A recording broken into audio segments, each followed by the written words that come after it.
It's a pleasure to be here today. Thank you to our audience for joining us. I'm Jerry Abbey, the head of marketing here at Copia Automation. And with me today is Vinny, our CISO here at Copia. And Vinny, I'm going to hand it off to you to give a little bit of your expertise and background. Absolutely. Hey, everyone. My name is Vinny Cervone. I'm the CISO here at Copia.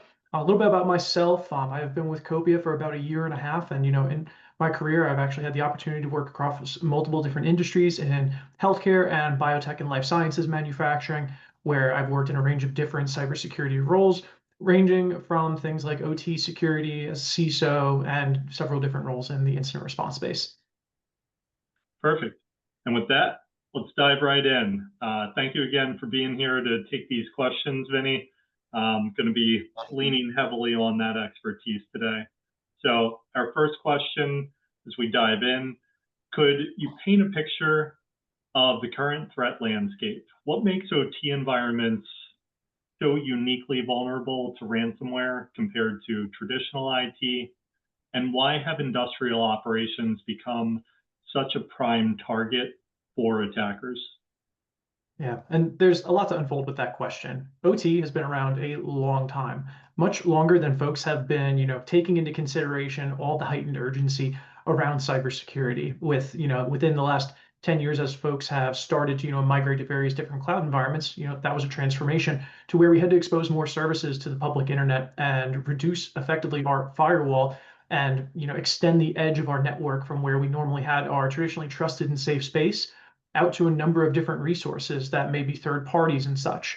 But with that, OT has stayed in an environment where it traditionally relied on having that network segment that is dedicated to OT and didn't have to interact with external resources. But that's changing, and that's becoming what we're calling an IT-OT convergence.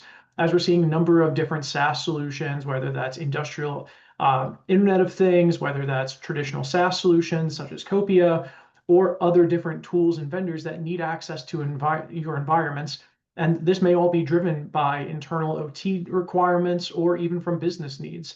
But this has put OT in a unique space, largely because the assets in an OT environment tend to stay around for a very long time and may not necessarily see updates. And just to add fuel to that fire, many of these assets weren't designed with security in mind.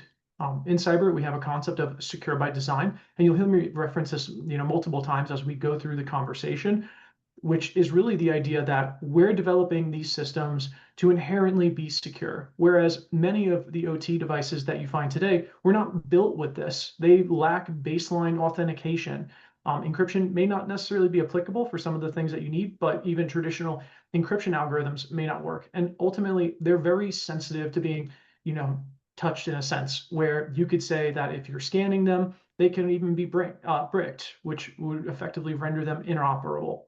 And because of these different things, we're finding that the threat environment is changing day to day, but we're generally seeing that some of our largest threat vectors are with things like ransomware, removable media, poorly established remote access procedures. And with these different types of patterns, combined with the lack of secure by design for an OT environment, it's making them a prime target because of, one, mistakes are easy to make, and companies may often overlook, the planning that needs to go into designing an OT network. And ultimately, OT networks are so critical for business operations. Downtime for one company will vary greatly from another, but very frequently you'll find that even a day of downtime at a manufacturing site could result in millions of dollars of lost operational costs. That's a great and wide-ranging answer, Vinny. I really appreciate the details there. And I'm just going to add on 2 bits from our recent State of Industrial DevOps report that'll be coming out later this month. The average respondents in this report had over 2,000 PLCs in their operations. So just adding on that fact of the complexity of OT and trying to secure all of those, as you mentioned, not necessarily secure by design devices. And then for downtime costs, our average cost of downtime this year was 3.6 million per hour. So looking at these very large enterprise organizations and the pain that comes with any downtime, let alone something that's cybersecurity induced, ransomware induced. And that's going to lead us into thinking about this next question. So Copia's OT ransomware playbook, which we worked on together recently, outlines steps for prevention, detection, and recovery. Beyond the basics, what is one critical yet often overlooked preventative measure you believe every industrial facility should implement immediately? And I would say that a common overlooked control is going to depend on the company itself. Hmm. How a Fortune 100 company approaches security is going to be very different than a small to medium-sized company that may not be publicly traded is going to approach manufacturing security. And for that reason, I generally say remote access patterns. At large companies, you'll find that these things have been thoroughly worked through. But in smaller companies, this is an area where they'll generally look for commercial off-the-shelf solutions that can help them with this type of access. And by enabling those types of tools, it can actually inadvertently, create holes in your network that are overly permissive or may allow protocols that you traditionally wouldn't want to allow into your OT space. And this is going to really go into that secure by design methodology for creating your network. But having a strong secure by design network with patterns that you understand and can replicate, and I say that like it's easy, it's extremely difficult for multiple reasons, whether that's resource availability, availability to make changes during downtime. It's very common that many companies will not have sufficient downtime for substantial changes like this that could draw out timelines to be able to implement these patterns over the course of years.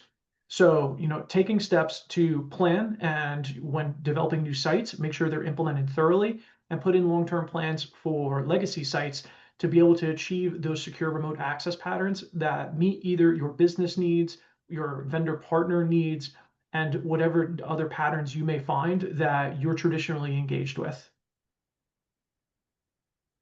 Thanks, Benny. I really appreciate that point of the time it takes to do this right versus the reality of operations. And that leads into our next question, thinking about cybersecurity frameworks like NIST, ISO 27001, and the new NIST 2 directive.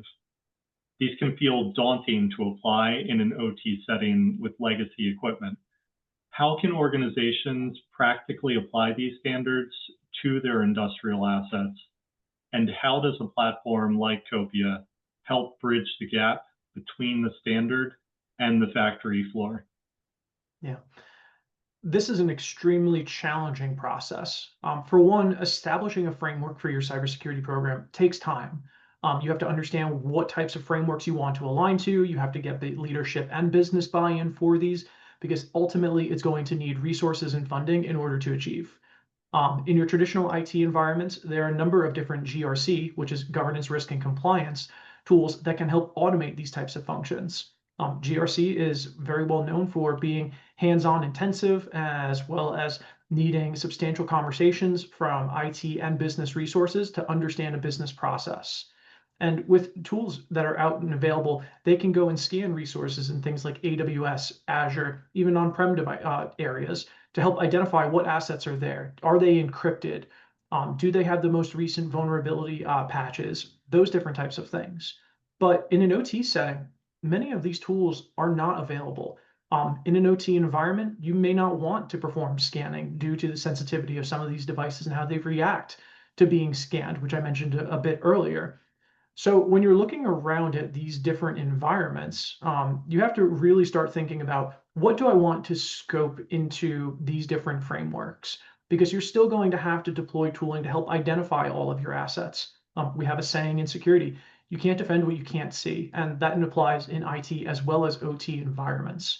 So figuring out what really is most important, where you may want to put the rigor into applying these different frameworks, and then developing your plans to be able to implement the various different controls and how they specifically apply to OT. Keep in mind, when it comes to patching in OT, patches aren't always effective. So you have to make a decision based on my network architecture and the threat patterns that are that can exploitable with a certain vulnerability. Does it make sense for me to actually implement this patch? So there are a lot of different areas where you have to look at how a traditional IT process could or could not work in OT, and very frequently, more so than not, make substantial modifications so that it can work effectively in an OT environment. Now, for Copia, for instance, Copia can really help in two key areas. You're going to have automated backup creations for your PLCs, and then two, change control processes. You'll find that Copia can help come in and you can deploy our device link product to various engineering workstations, and you can create automatic processes for taking backups of your PLCs.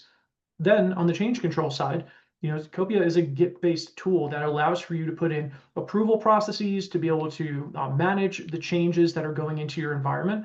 Now, that all being said, you still have to deploy the code, and that will have some physical components that you need to follow. But at the very least, you at least have a demonstratable process for your auditors that shows that you have awareness of changes that are going into your environment, and even the ability to detect changes with our backups in the event that something was deployed out of process and may not have been detected due to whatever reason that may be. It could be, someone that didn't realize that there was a process for this, or it could even be a third party that was supporting a project within your OT environment. Thank you, Vinny. And that ties right into our next question. So we all know backups are the last line of defense, but not all backups are created equal. Could you explain what makes an automated version controlled backup of industrial code, like for a PLC or HMI, fundamentally different and more effective for recovery than a standard IT backup solution? Yeah. So I think I'll playfully challenge the question in the sense of, is our backups really the last line of defense when it comes to ransomware? I would argue they're one of the primary lines of defenses for ransomware. In the event that your environment is, compromised and ransomware has been deployed, you have devices that are encrypted, there's no guarantee that if you pay the ransom and you get their decryption processes and keys, there's no guarantee that those are going to work. Unfortunately, ransomware does not go through thorough testing to make sure that keys work. And in many cases, companies will spend months trying to implement whatever was provided, if anything was provided after payment, to effectively decrypt all of their devices. So you'll find yourself with a decision that you need to make, which is, do I start to redeploy my environments, or do I continue to work to go and decrypt all of these environments? But at the end of the day, you'll still have that challenge of, can I even trust these devices? Has persistence been established by threat actors to continue to access my environment? And will I find myself in the same position in the future? But when we talk about different backup solutions and thinking more about what's in traditional IT, you have a number of tools that will go out and you can configure them to take snapshots of servers, workstations in their entirety, or you could scope that down to a certain piece of the device, whether that's a hard drive, disk volume, or even certain different files. Those are all very good, and it's something everyone should have. But when you're talking about PLCs, it's a bit different. For PLCs, you have various different files that you have to have taken into consideration, and with some of the IT solutions that are out there, they may not be compatible with PLCs. And where Copia comes into place is it's purposely built and tested for specific PLCs to make sure that those backups are effective. And at the end of the day, there's nothing worse for a company going through a ransomware attack to find out that they're either missing something in their backups or their backups don't work. And we'll talk a little bit more about backups not working further on in the discussion. Great. Thank you, Vinny. And our next question here, the term industrial DevOps is a core part of Copia's philosophy. Can you break down how this approach, unifying version control, automated backups, and collaborative workflows, transforms an organization's security posture from being merely reactive to prepared for a ransomware attack? Yep. So one of the most, and kind of expanding on some of my previous answers, one of the most challenging pieces in a ransomware event is figuring out that you have backups that are not everything that you need. And this could be for a number of reasons in a manufacturing environment. It could be that someone was responsible for taking manual backups, and those backups are stored in the OT environment. And this could traditionally be done manually, someone walking up to a device with a USB drive, taking their files and uploading them to a NAS that could be in your local OT environment, or maybe you're putting it in a SharePoint environment in a segmented space. Either way, this is a manual process. And one of the challenges with the manual process is human error. You have to rely on the fact that folks are doing this on a regular basis and that they're doing this after changes. There's a lot of room for error in this process. And at the end of the day, if someone's performing a process manually such as this, and they don't have strong line of sight into why this type of activity is so important, there's a chance that they may just say, nobody's asked me about this for a long time. Maybe I just don't need to do it. And this is one of the most challenging positions you can find yourself in the event of a ransomware attack. And that's where using this industrial DevOps concept and how Copia's automated backup procedures can help overcome that human risk. By automating these processes, you remove that potential of the human risk where someone skipped a process because maybe they have other projects that are higher priority, or they weren't trained on following this piece of the procedure, and moving from a manual process all the way to a fully automated backup process, which is also very beneficial because this also helps improve your cybersecurity maturity. And in many industry benchmarks, they are now incorporating maturity ratings in your processes. And you'll traditionally find that these are measured from documented, implemented, all the way up to fully automated processes that help improve your organization's resilience from various different attacks, even such as ransomware, phishing attacks, or other different threat vectors. Thank you, Vinny. And Nail, let's take it a click deeper. Your answers have been so thorough, but I always love looking at a good scenario. So let's walk through one. A manufacturing plant's operations are halted by a ransomware attack that has encrypted their PLC and HMI project files.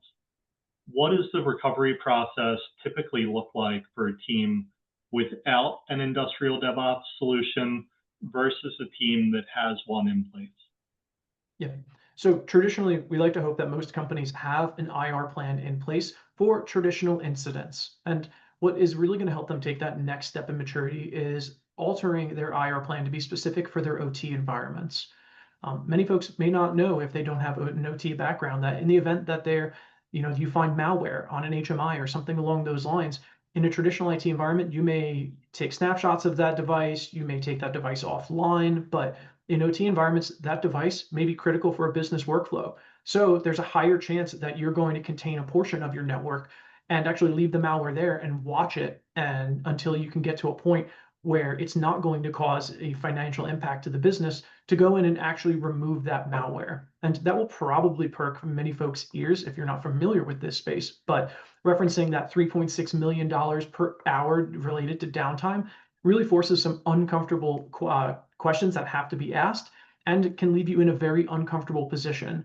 Now, when we start to think about what has happened once these devices have already been encrypted, what you're going to find is that in an IR procedure, traditionally you're going to have your detection capabilities, analysis of the malware, or in this case the ransomware, to understand what type of ransomware am I working with. There is a number of sources that you can pull information about specific types of ransomware and how they actually work, who they may reach out to, all various different components from where it's been documented from previous breaches, so that companies can understand what they need to look for in the event that they have a device that's encrypted with that type of ransomware.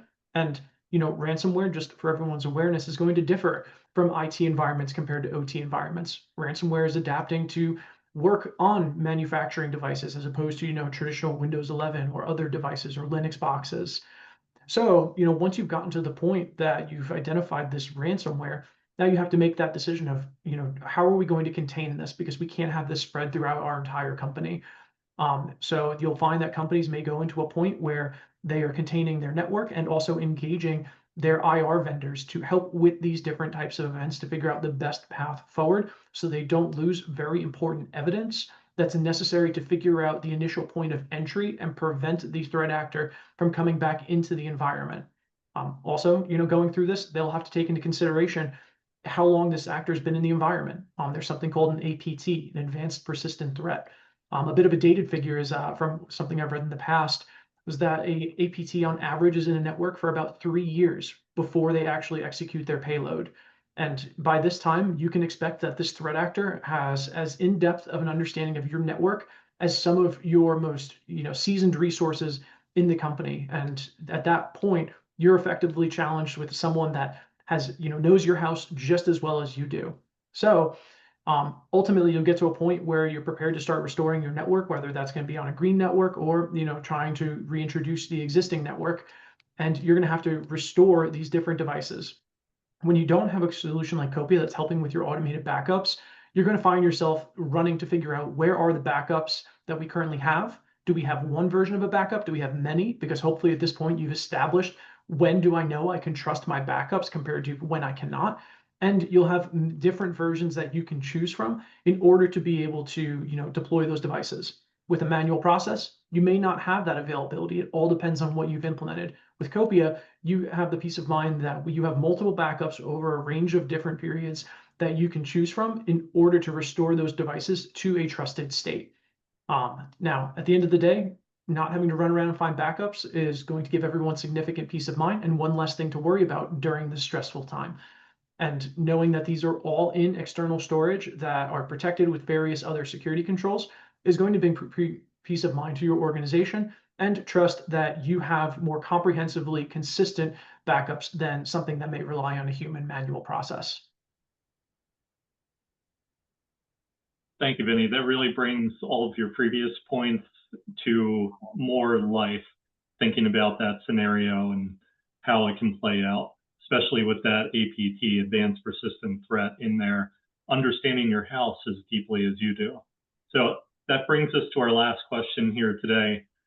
For the leaders, engineers, everyone in our audience who are just beginning to formalize their OT cybersecurity strategy, what's the single most important piece of advice you can offer? Where should they focus their initial efforts to achieve the greatest impact on their security and resilience? Yeah. So I'm going to first provide the single most important piece, and then I'm going to talk a little bit about what this helps enable and why it's important to understand this most important piece. The most important piece is learn your business workflows inside and out. This is going to vary based on industry. Maybe you're in biotech manufacturing, and in biotech manufacturing, a manufacturing line may go over the course of weeks. You may be growing cells that take time to develop. And unfortunately, if you have a system that goes down that compromises the integrity of those cells, you don't just pull a backup of the cells. You have to restart potentially weeks of work with millions of dollars worth of materials. So the reason I use this example very specifically is understanding your workflows inside and out will help you understand what type of actions you can take in the event of a ransomware attack, and also where you might be able to take steps to strengthen your network. So when we talk about strengthening your network, understanding your business workflows is what's going to be a key enabler for you creating that secure by design network.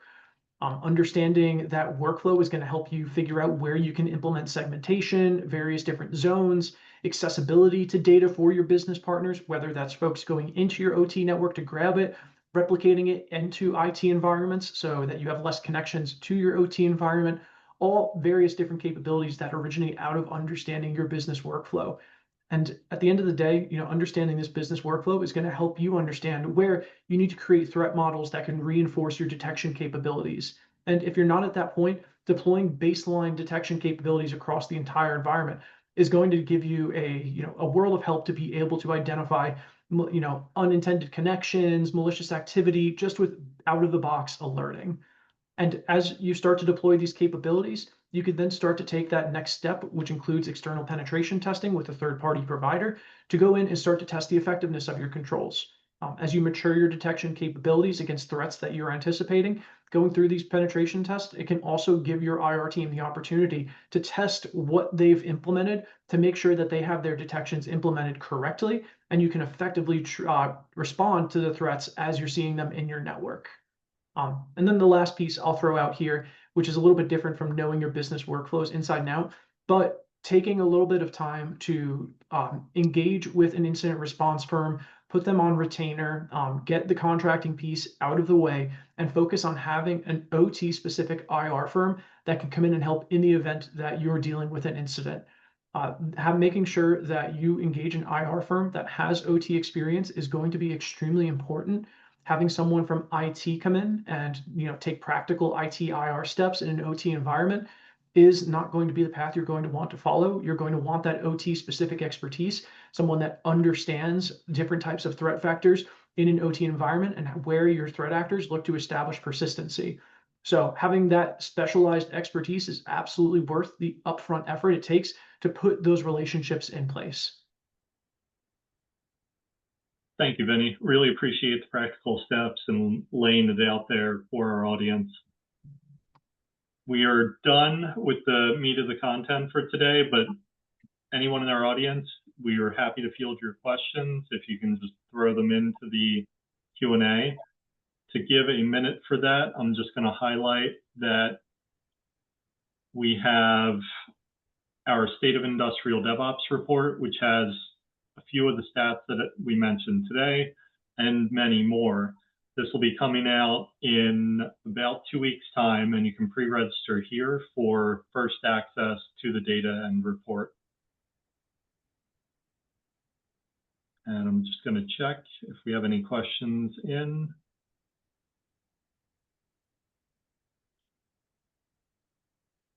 All right, we have one. All right, Vinny, can you share some names of the companies with known IR expertise in the OT space?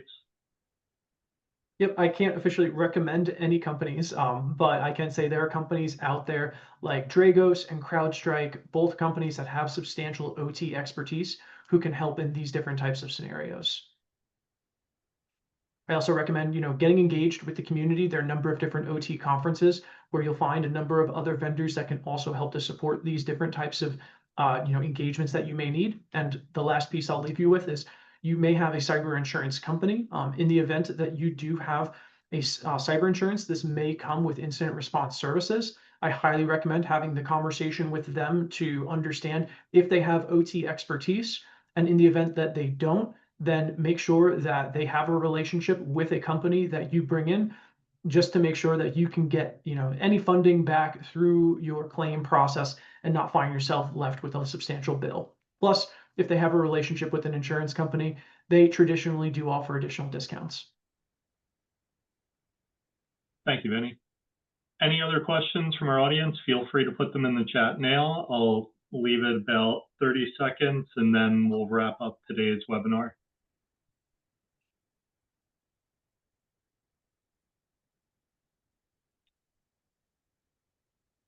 And I guess I'll plug one more thing while we give it a minute. We have another webinar coming up, similar conversation, where I'll be unpacking some of the data from the State of Industrial DevOps report with industry expert Will Healy. And that's happening on July 16th, and you can register on our website. And with that, I don't see any more questions. Thank you so much to our audience for joining us today. And thank you so much, Vinny, for sharing your expertise and doing this deep dive on OT cybersecurity.